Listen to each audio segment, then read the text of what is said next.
Bonjour et bienvenue à cette 29e heure du thé avec Rodolphe.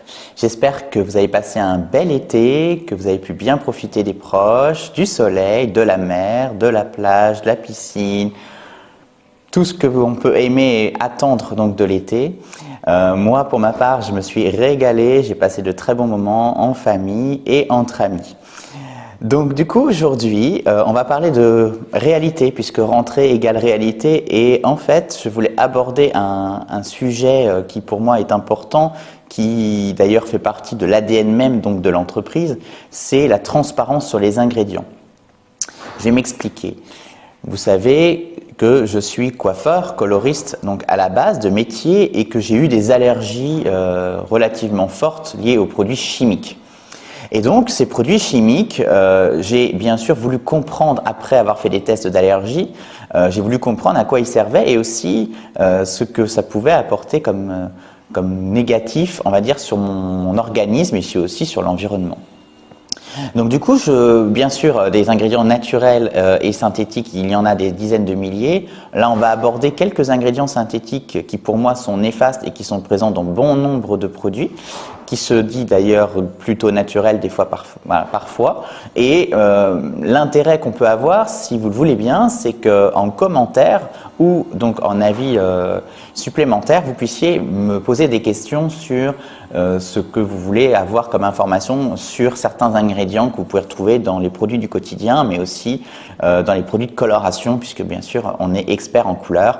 Et ce que je vais vous parler aujourd'hui, c'est lié à la couleur, notamment des couleurs dites sans ammoniac. On va en revenir. Donc, pour décrypter un peu les allergènes et les composants néfastes que vous pouvez retrouver donc dans les cosmétiques, il y en a donc beaucoup et les trois qu'on va voir aujourd'hui, ça va être la résorcine, voilà, ça va être l'ammoniac et ça va être l'éthanolamine ou très facilement repérable la MEA qu'on retrouve donc dans la liste des ingrédients que vous pouvez retrouver sur l'ensemble des produits cosmétiques.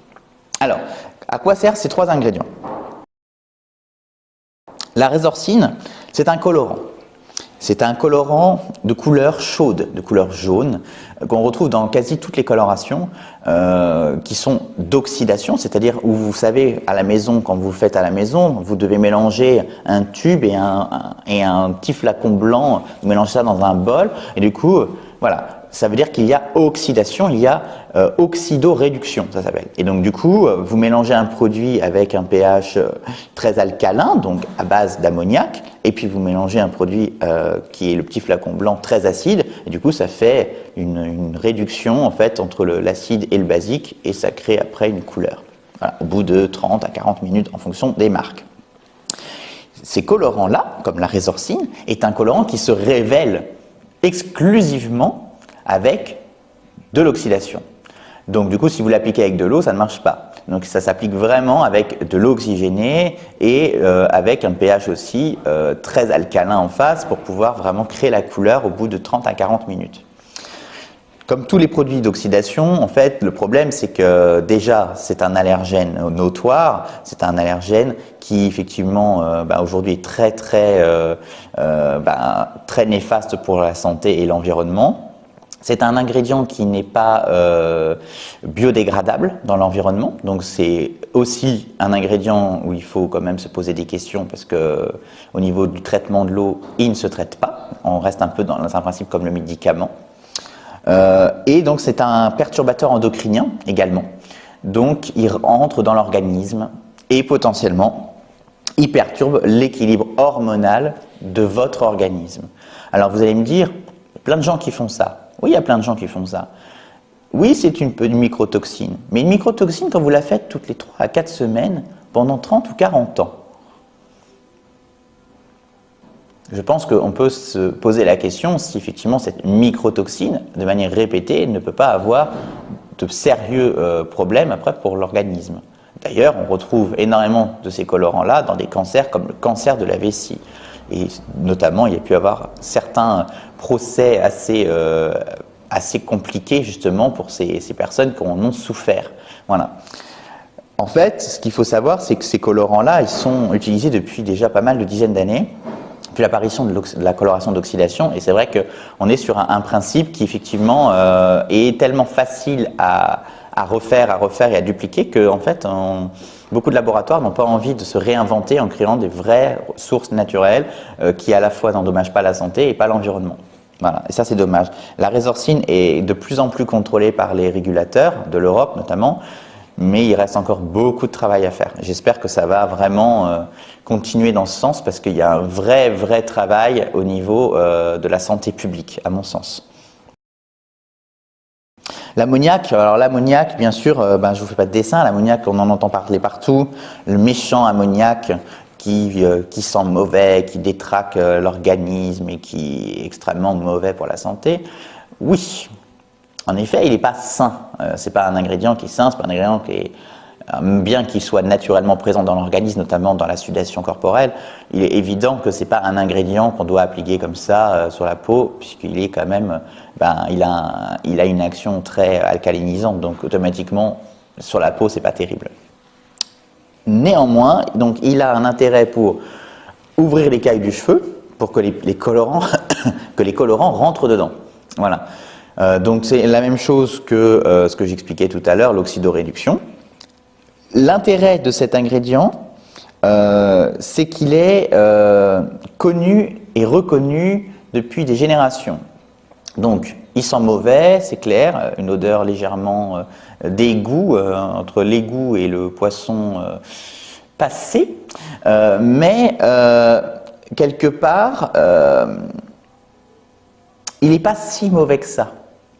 Il est agressif, mais il n'est pas dangereux, comme par exemple celui dont je vais vous parler juste après. Parce que non seulement il a fait ses preuves, mais aussi il a une structure simple. Au niveau chimie, il a une structure simple. Et il n'est pas sournois. Le plus sournois de tout ça, c'est celui qu'on va voir maintenant. L'éthanolamine, ou la MEA. Le problème, pourquoi je vous dis qu'il est sournois? Pour deux raisons. Il est sournois pour le plan commercial, marketing, mais il est aussi sournois parce que en fait, c'est un ingrédient qui n'a pas d'odeur. Donc, quand mesdames, vous appliquez votre couleur dite sans ammoniac, mais toujours la même chose, vous mélangez les deux produits dans un bol, etc., vous laissez poser ça 30 minutes, vous appliquez un produit avec de l'éthanolamine. En gros, vous appliquez un produit ammoniacal, c'est la même chose, mais ça n'a pas d'odeur, voilà, comme le monoxyde de carbone, et ça transporte tous les mêmes allergènes, c'est-à-dire les colorants, essentiellement les parfums, tous les produits odoriférants qui peuvent être inhalés et du coup incorporés dans l'organisme puisque on est aussi sur un perturbateur endocrinien. Et bien sûr, vous l'appliquez sur votre peau pendant 40 minutes, tous les mois, tous les 4 à 6 semaines, ça dépend des gens. Donc oui, moi l'éthanolamine me pose question parce que moi j'ai beaucoup de clientes qui viennent dans mon salon et qui me disent à chaque fois, mais moi je fais une couleur sans ammoniac, je ne comprends pas, j'ai le cuir chevelu à 100.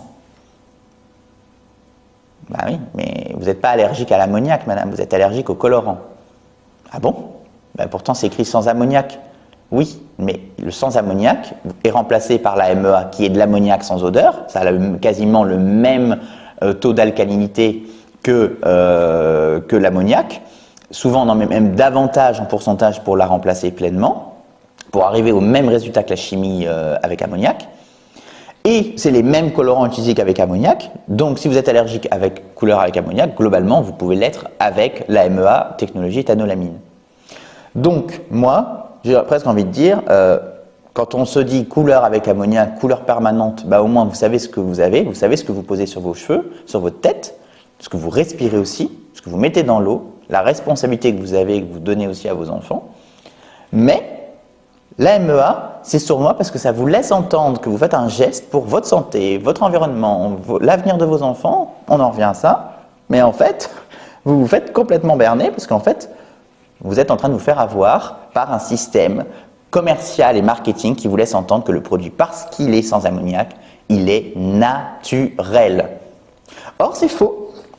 Toutes les études montrent que le produit est autant toxique sans ammoniac qu'avec ammoniac. Donc, chez Rodolphe & Co, Moi, qui étais allergique à tout ça, je me suis dit comment je fais?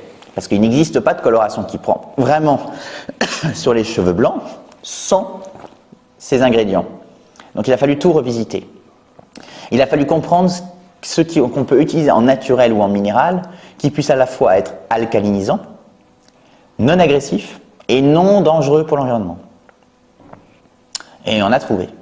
On a trouvé des agents, ce qu'on appelle des agents tampons, naturels et ou minérales. Voilà. Notamment, on retrouve l'arginine, effectivement, qui est un ingrédient minéral qui a un pouvoir alcalinisant vraiment intéressant et qui permet de pouvoir avoir ce taux suffisant d'alcalinisation pour avoir justement cet effet voulu sur la couleur.